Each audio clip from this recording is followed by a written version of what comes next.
Et je savais pas que du coup dans la série, voilà, j'allais avoir ce petit gimmick gourmand là. Mais voilà, ça m'a causé pas mal de... Voilà. J'avais pas autant de fesses voilà, avant le début de la série. Et donc voilà, c'est pour ça que je mange tout le temps. C'est grâce à Vincent. Donc voilà. Moi, depuis le temps, ça fait plus de 10 ans que je fais la série, donc je suis un peu habituée sur ce personnage-là à ce que je fais. Mais non, c'est plutôt excitant de découvrir l'épisode, de voir tous les acteurs qui sont là ce soir, les guests, qui sont très bien, merveilleux.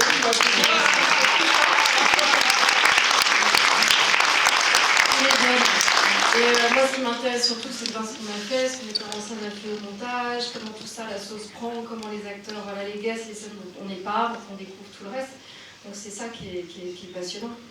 Et c'est vrai que cette série, elle tient. Pascal, on a commencé il y a 12 ans, on était dans la case du lundi, qui est la case comédie. Et je crois la seule série, si je ne me trompe pas, a été avoir changé de case en cours de route. Maintenant, on est jeudi dans le thriller. Dans le drame, on a toujours gardé à la fois donc, ce désir des thrillers, d'intrigues policières et d'émotions, et aussi, il y a de la comédie aussi, on a gardé toujours cette touche-là qu'on amène dès qu'on peut. On essaie de faire fleurir le texte, comme dit Vincent Moluquet, justement, d'inventer, il y a plein de petites choses qui ne sont pas écrites qu'on invente sur le plateau, comme le truc du selfie, par exemple, on est tous les trois et on n'a pas l'air de comprendre de quoi il parle parce qu'il est jeune et on est vieux. Et donc, voilà, tout le truc où il fait son menteur, ça c'est pas écrit. Voilà, on essaie toujours de trouver des petites choses pour amener de la comédie, mais aussi les guests sont importants parce qu'elles amènent voilà, les enquêtes et toujours la patte de Pascal Brognaud, la productrice, c'est aussi toujours de rentrer dans un univers, toujours qui colle aussi à la société. Donc là, on est sur les jeunes, mais dans la saison, il y a vraiment à chaque fois, la semaine prochaine, enfin jeudi, on est sur les religieuses, les problèmes d'obésité. Voilà, à chaque fois, on traite d'un problème, c'est pas juste un fait divers comme ça isolé. Donc voilà, il y a tout un ensemble de choses qui font que moi, je suis au plaisir à découvrir les épisodes et à voir un peu comment tout ça se mélange et marche. Ou pas. Voilà, ça marche.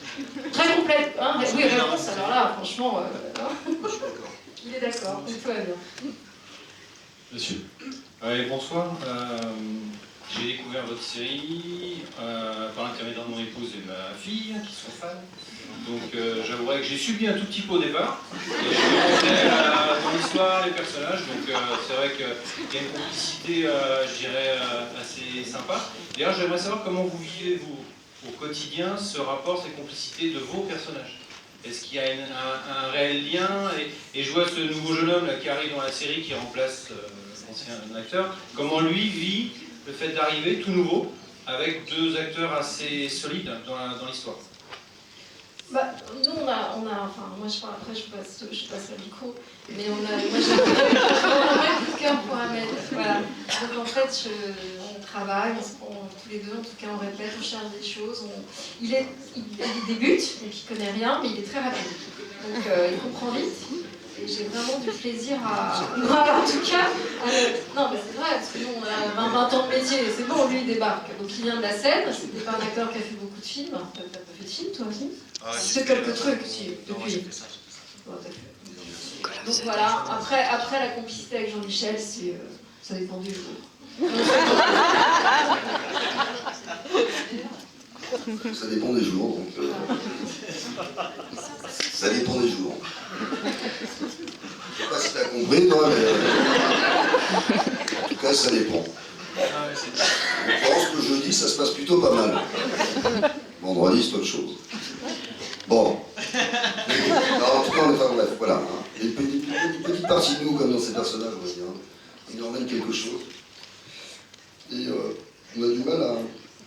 Là, on s'est séparés de vendredi, parce qu'on a fini le tournage vendredi.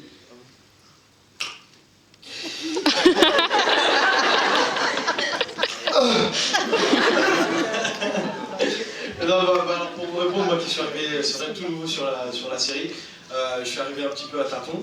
C'est vrai que le premier jour, vous avez trouvé mon t-shirt bleu. Voilà ce que je subis tout le temps. Et mes boucles d'oreilles. Non, c'est vrai que c'est à moi. Et c'est vrai que le premier jour de tournage, je me suis dit, bon, mec, voilà, tu connais mon texte, ok. Je répétais tout seul dans ma loge comme un abruti, ok, ça, ok. Et j'ai compris qu'en Dors dans ta loge. oui, c'est vrai aussi. Et j'ai compris qu'en fait, c'était pas du tout ça. Et le premier jour de tournage, je suis arrivé et tout de suite, ils m'ont pris dans leur cercle de travail.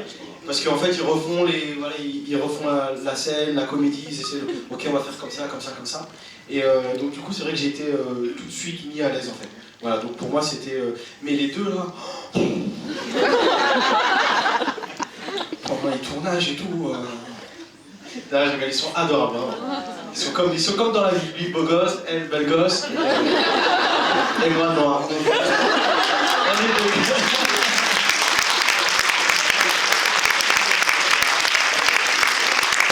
Je veux dire qu'on a inventé un mot pour Ahmed, on dit il fait un Ahmed, c'est-à-dire que c'est un fou rire. Donc la plupart des scènes sont coupées parce qu'Ahmed rit. Il rit, c'est-à-dire qu'il se roule par terre, il déchire ses vêtements, tout ça. C'est un peu compliqué, donc c'est un peu habitué au truc. Hein. Eric a beaucoup de soucis.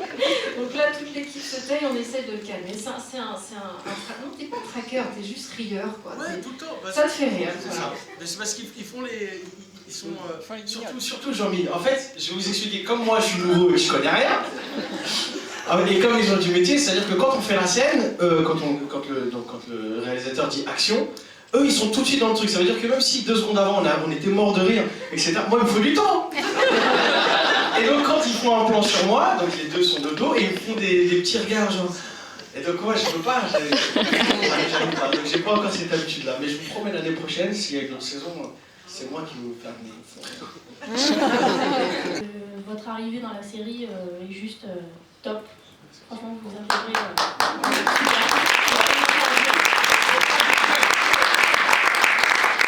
Et sinon, je voulais avoir une précision sur le trio en fait Marquand, Alice et Mathieu. Est-ce que on va retourner sur ce trio? Non, ils sont Mathieu. Non, justement, est-ce que enfin, bah, est-ce qu'enfin on Marquand n'a pas est plus parlé fort là que Mathieu? Bon, enfin là, tu exagères quand même. Ça fait 12 épisodes que je me platine. J'en pouvais plus, moi, j'allais craquer ce là donc. Ah, mais c'est quoi la question?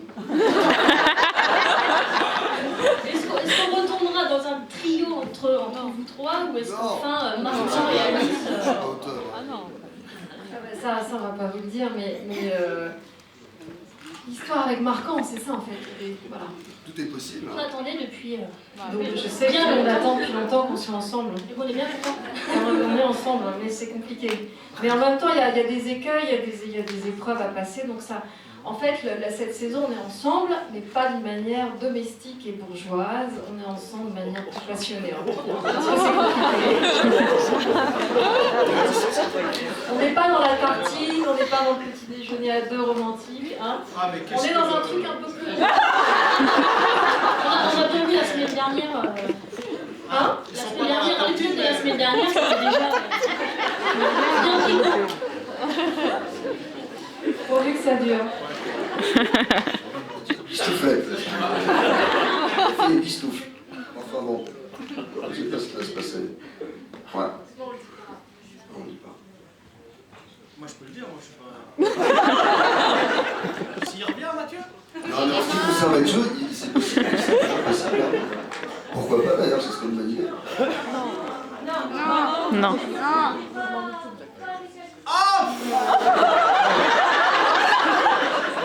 Ah, justement. C'est là que je me marie, c'est ça?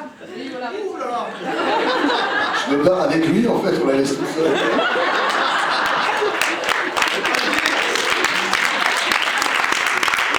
Mais je balance tout, en fait.